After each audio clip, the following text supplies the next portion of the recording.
Welcome to Biblical Bites. In today's episode, we're diving into a thought-provoking topic. What does the Bible say about birth control? This is a subject that stirs many discussions and debates among Christians, and we're here to explore it from a biblical perspective.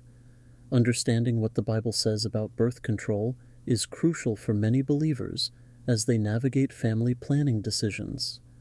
While the Bible doesn't mention modern contraceptives explicitly, it offers principles and teachings that can guide us in making informed and faith-based choices. By examining historical context, key scriptures, and various Christian viewpoints, we'll shed light on this complex issue. Our goal is to help you gain a deeper understanding and make decisions that align with your faith and personal convictions. In biblical times, birth control as we know it today didn't exist, but there were practices aimed at family planning. Ancient methods included spilling the seed on the ground, as referenced in the story of Onan in Genesis, and herbal remedies believed to prevent pregnancy. These practices highlight that even in ancient times, there was an awareness of controlling family size. Cultural and societal views on family planning in ancient Israel were deeply rooted in the importance of offspring. Children were seen as a blessing from God, essential for carrying on the family name and ensuring economic stability. Large families were often a sign of God's favor and prosperity. Despite the value placed on procreation, there was also an understanding of the practicalities of family life. The Bible contains laws and guidelines that reflect a balance between the desire for many children and the practical needs of families, indicating that considerations about family size and planning were present even in ancient times. The Bible contains several key verses related to procreation and family planning. Genesis 1:28 records God's command to Adam and Eve to be fruitful and multiply. Similarly, Psalm 127, 3-5 describes children as a heritage from the Lord, emphasizing the blessing of having many offspring. These passages underscore the importance of procreation within the biblical narrative. Scholars and theologians have interpreted these verses in various ways. Some view them as a divine mandate for all married couples to have as many children as possible, reflecting a traditional interpretation that prioritizes large families.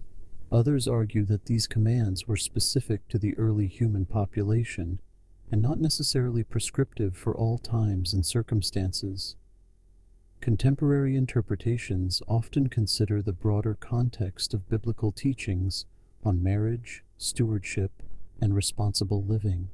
Many theologians suggest that while procreation is valued, couples are also called to make wise and prayerful decisions about family planning, balancing the call to multiply with the practicalities of modern life and personal circumstances.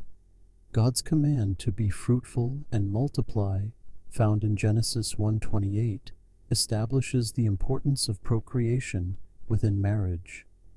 This directive underscores the belief that having children is a fundamental aspect of God's design for humanity, intended to populate the earth and continue the human race.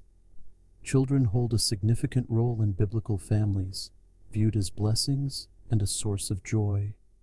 Passages like Psalm 127, 3-5, and Proverbs 17:6 celebrate children as a heritage from the Lord, bringing honor and support to their parents. The presence of children is often associated with divine favor and the continuation of family lineage. Balancing procreation with other biblical principles involves considering aspects such as responsible stewardship, love, and mutual support within marriage. Ephesians 5:22-33 emphasizes the importance of love and mutual respect between spouses, suggesting that family planning decisions should be made jointly with consideration for the well-being of the family. This balance reflects a holistic approach to family life, where procreation is integrated with the broader biblical teachings on marriage, responsibility, and stewardship. The Catholic Church holds a firm stance against artificial birth control based on the belief that it interferes with the natural purpose of procreation.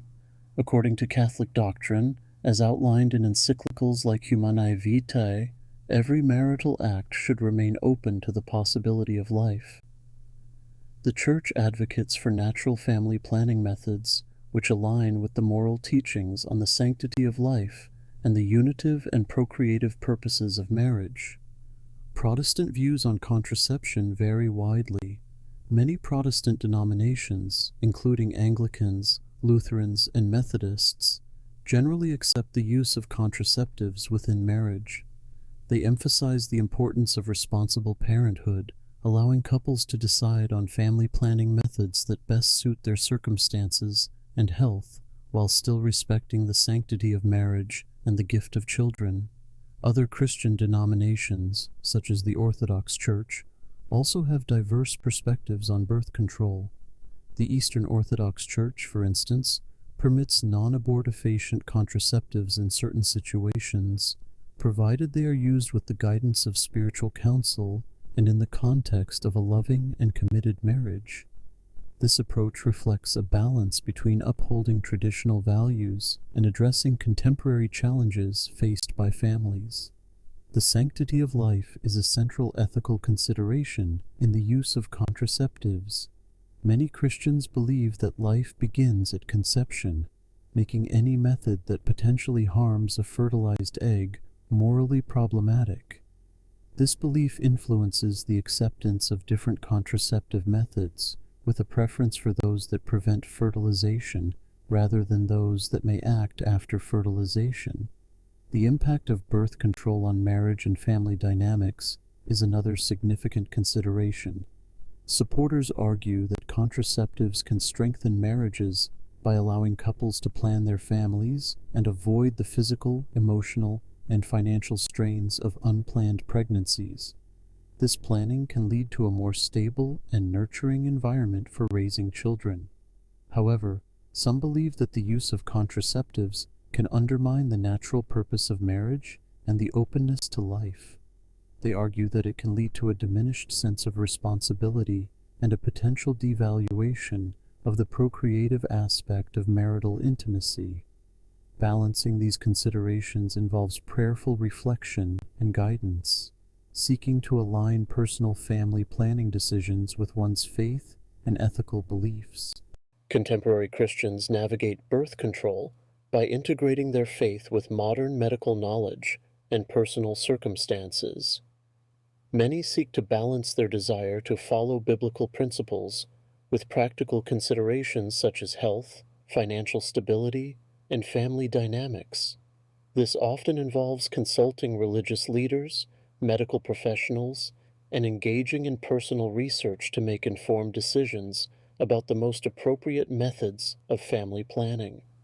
The role of prayer in family planning is significant for many believers. Christians often turn to prayer for guidance and wisdom in making decisions about birth control, seeking divine direction to align their choices with God's will.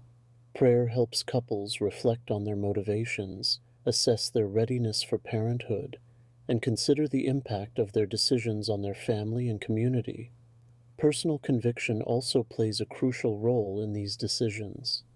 Christians are encouraged to develop their own informed and prayerful convictions regarding birth control, considering their unique circumstances and spiritual beliefs. This individualized approach allows couples to make decisions that best suit their family's needs while remaining true to their faith, fostering a sense of peace and alignment with their spiritual values. In this video, we've explored what the Bible says about birth control, examining historical contexts, key biblical principles, and the diverse perspectives within the Christian community. We've discussed the ethical and moral considerations and looked at how modern Christians navigate these complex decisions. As you consider these points, we encourage you to seek personal guidance through prayer and study, reflect on the biblical teachings, consult with trusted spiritual advisors, and consider how your decisions align with your faith and personal convictions. We invite you to leave your thoughts and questions in the comments below. Join the discussion and share your experiences as we continue to learn and grow together in our faith journey. Thank you for watching, and don't forget to subscribe for more episodes of Biblical Bites.